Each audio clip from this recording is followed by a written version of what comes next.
Okay, so now, Jenny, everyone has been talking about your report. It just completely dominated my social media feed because when people think about challenges in the PR industry, it's often, they think about gender, they think about ethnicity, they think about socioeconomic, and actually ageism tends to be quite overlooked. And so I think that's why your report made such a splash, because it just opened up a debate. And it made it possible for us to really understand what it is that is creating all these barriers.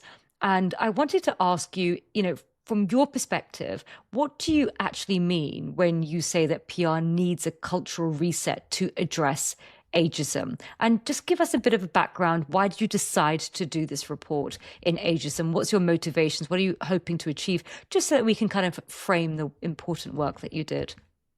Thank you so much. Yes, I started this research or this question because I'm really lucky in my current role that I manage a really age diverse team. So I manage people from the ages of about 22 to the ages of 62. And you get into a sort of bubble and you think that's normal. And then when I was meeting people who work for PR agencies, for other organizations, I realized there were very few people that were sort of my age and above, and that age diverse teams were very unusual in PR. And I couldn't work out why that was, what had happened to people that I'd perhaps done my PR degree with at the beginning of my profession, what had happened to people that I had used to work with, where had they gone? And I couldn't work out why that was. And my assumption was there must be some sort of ageism or something going on in play. And that's really why I started out the research. It was a question, what's happening here, particularly in PR? What's the thing about ageism, which I've discovered as part of my research and talking to so many people about their experiences, is that I found ageism is one of those areas of discrimination that's sort of hidden in plain sight. It's really perpetuated by the assumptions people make around what people can do as they grow older in the profession. And those assumptions are what drive and perpetuate more and more ageism in people's workplaces, basically. So how does it show up in workplaces for public relations? I know I saw it when I started applying on things to try to advance myself and was getting passed over and thought, wow, I am completely qualified for that. And yeah, that's how I saw it. But how do you see it? There's lots of different examples. There is the overt ageism, which is obviously comments that people make about older people in the workplace. So out of 44 people I interviewed, not one older person could point to any training that they'd received by their employer post 45. And that's incredible, really. And that's sort of another example. In fact, rather than being offered training, they were actually asked to provide training for more junior members of staff. And that sort of cultural assumption around the role of older professionals, I think really, really ties into that. And that's what really was clear to me, that the role of culture in driving some of these ageist actions towards PR professionals is so important. I also mentioned promotion. I think that's really important because that's a real thing, particularly in PR, about the assumption about what happens to you when you reach a certain age. I noticed that they were expected to sort of shuffle off to freelance life once they reached a certain age. You shouldn't be expected to be sitting and quite happy in your current position, your level. Perhaps that's account director level. If you weren't seen to be wanting to go higher for that extra responsibility, you then have to sort of decide what next, rather than being a good member of staff and a good colleague and someone that's really capable and adept at their role. That wasn't seen as ideal amongst sort of agency owners. Jenny, you mentioned that agencies in particular have that sort of, that churn.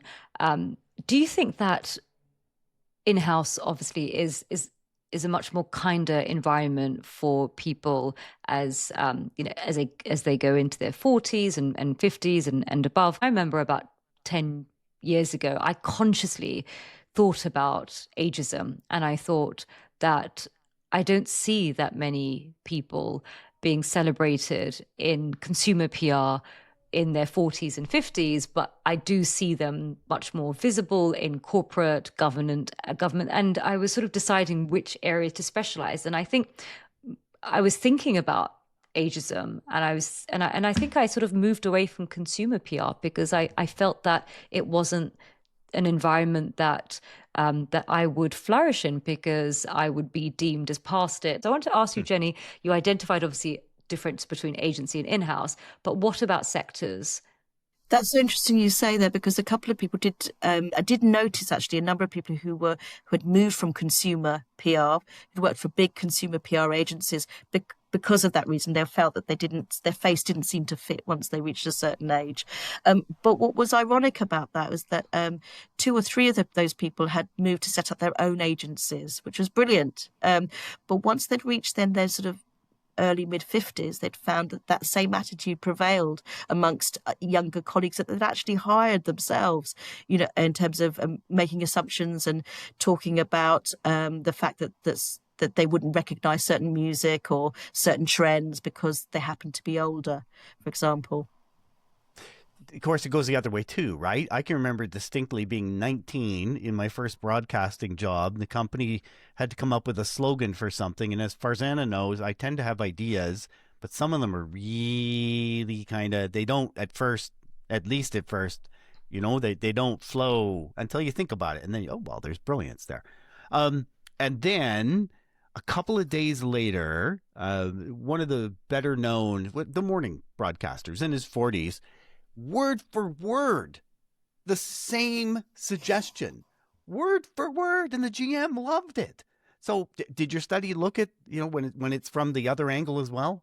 It didn't actually, but I think what you're alluding to is actually the main one of these other drivers around ageism is about assumptions, and we shouldn't assume about younger people's skills and talents and make predictions that they're not, the ideas are not worthy simply because of someone's age. But equally, we shouldn't make assumptions about older people's, for example, tech abilities and abilities to navigate the digital world, for example, just because they happen to be post 45. Yeah. So I think it's all about assumptions. It's also about standards and identify what are the skills actually needed to carry out PR roles at different levels. What's the difference between somebody having 3 years media management experience and having 10 years media management experience? What do you need in that job? What do you need in that role? And being really clear about that, and when you're looking for people as well. Because also something we haven't touched about is the issue about ageism in recruitment, which can affect both ends of the spectrum, younger people, because of that assumptions about skills, but also can really affect older people. And there's been a lot of publicity recently around the challenges that older people have in terms of their CVs and getting their CVs across people's desks, for example. And you mentioned earlier about having to reduce your levels of experience on your CV, reducing it to 2 pages. 15 years off my whole experience just to try to get in. Yeah. That wasn't unusual in my research at all, actually, so that they don't appear to be too experienced and too skilled, which is just crazy. Would that happen in any other profession? I'm not sure.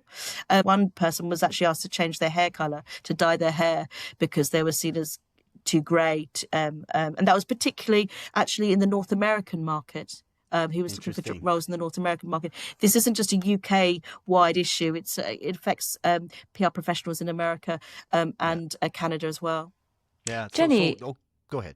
Yeah, I just want to ask about the gender play. You mentioned that women react to ageism in a different way than men.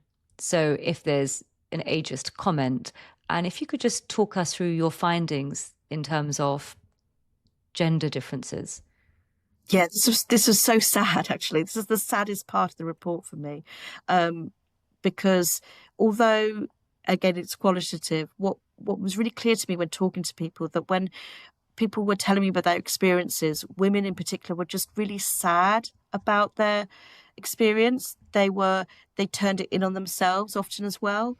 It made them lose their confidence. It made them look at the roles that they would want to do next.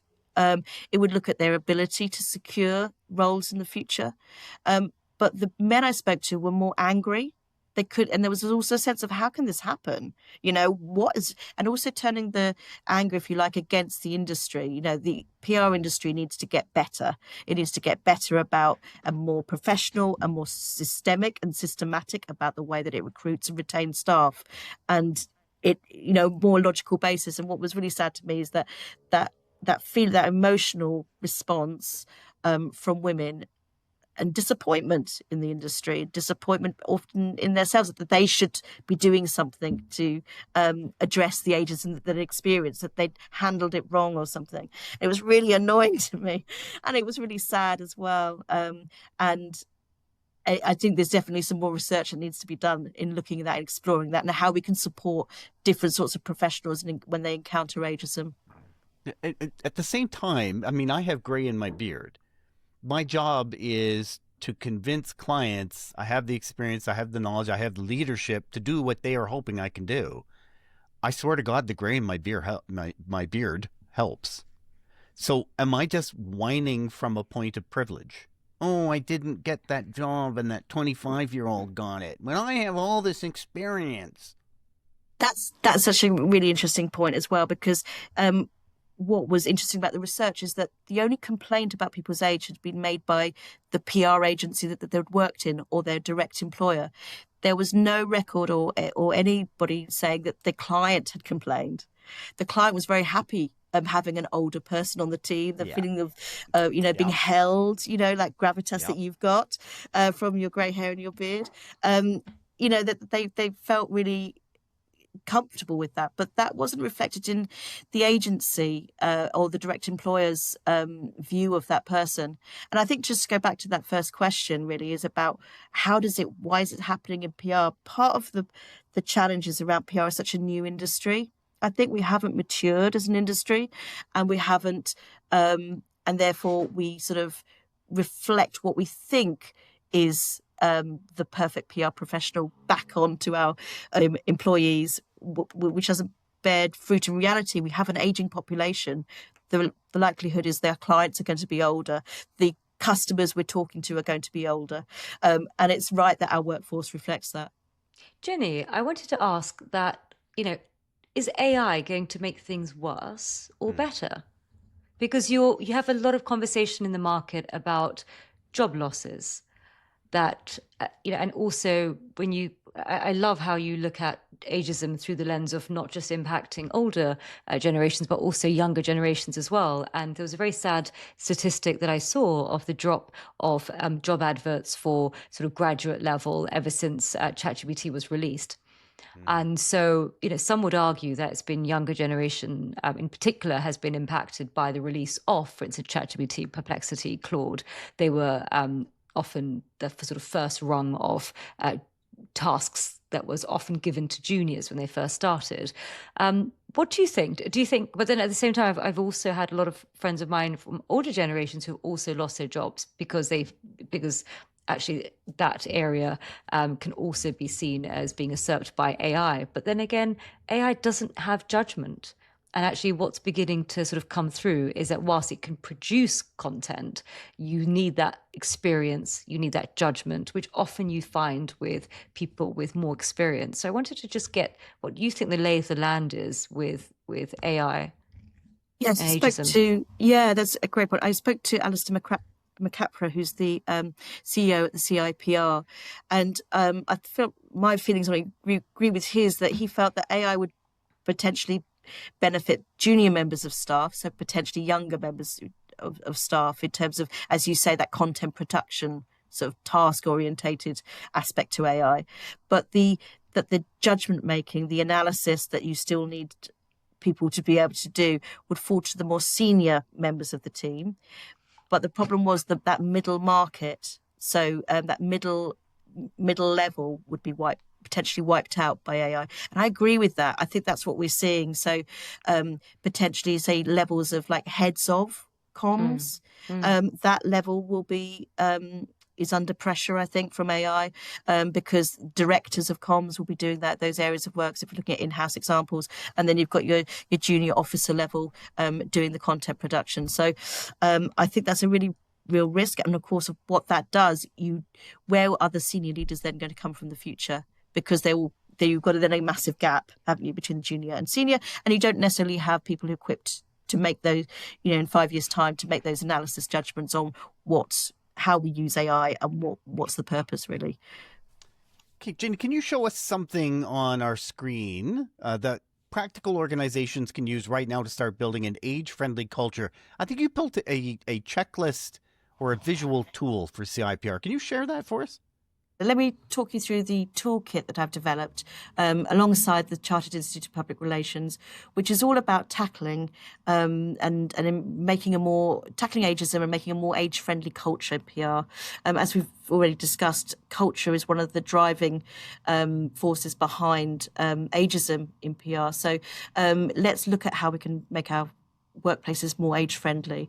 So this is a checklist which is starting points for employers, line managers and individuals. It was also developed with my current employer, which is the Centre for Aging Better, and it was derived from their much bigger age-friendly employer pledge culture toolkit, which is on their website as well. But basically what this gives you, it gives you different sort of advice, jumping off points, whether you're an HR manager who's working in a PR agency or work for an organisation that employs PR staff and you're in an HR role. So it looks at the what the starting points you need to look at, which is around policies and procedures, making sure your current policies around flexible working, carers policies, menopause support. Have you looked at them through an ageism lens? Do they support an age-friendly culture? And are you making sure your line managers in your organisation have the skills and confidence that help them manage a more age-inclusive, age-diverse workforce? And then there's also something which is probably of interest most to people who are working in internal communications, which is around what you can do as an internal communications person working in an organisation to make sure that older workers are represented in your communications. So, for example, one of the people who responded to my research said that you never, ever see on the Work With Us page, the recruitment page for an organisation, you never see someone past 45 on that page. And I think that's really true, actually. This is all about making sure the diversity of your colleagues is reflected through your internal comms channels. And then this is probably the most important part. If you're a line manager and you're managing someone that's in their 50s and 60s, what do you need to think about? So there was something that came up from the research around flexible working, for example, in particular.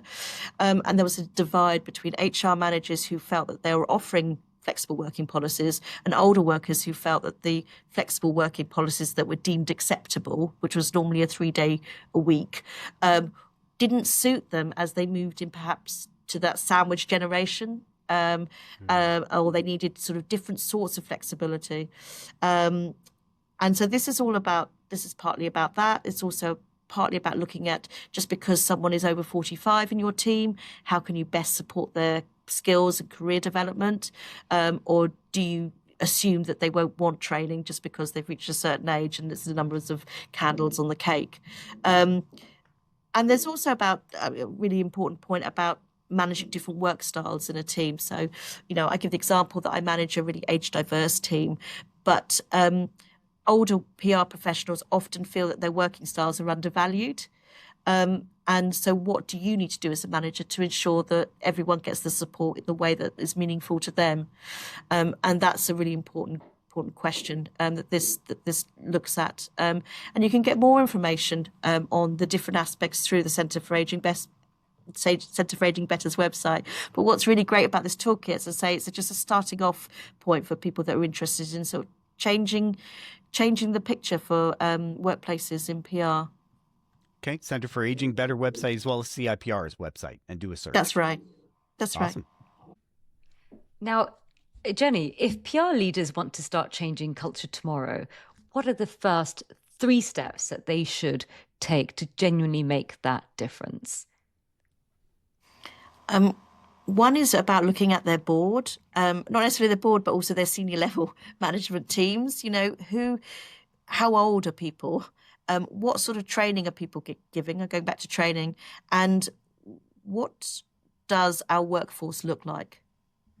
And again, bringing in the data into that, looking at when do people drop out of the workforce? When do people move into freelance? Why are they moving into freelance? And bringing that together to build a picture of what the challenges that your organisation is facing. The second point is around making sure that your recruitment practices, I can't emphasize that enough, are fit for purpose in terms of reflecting the needs of an aging population.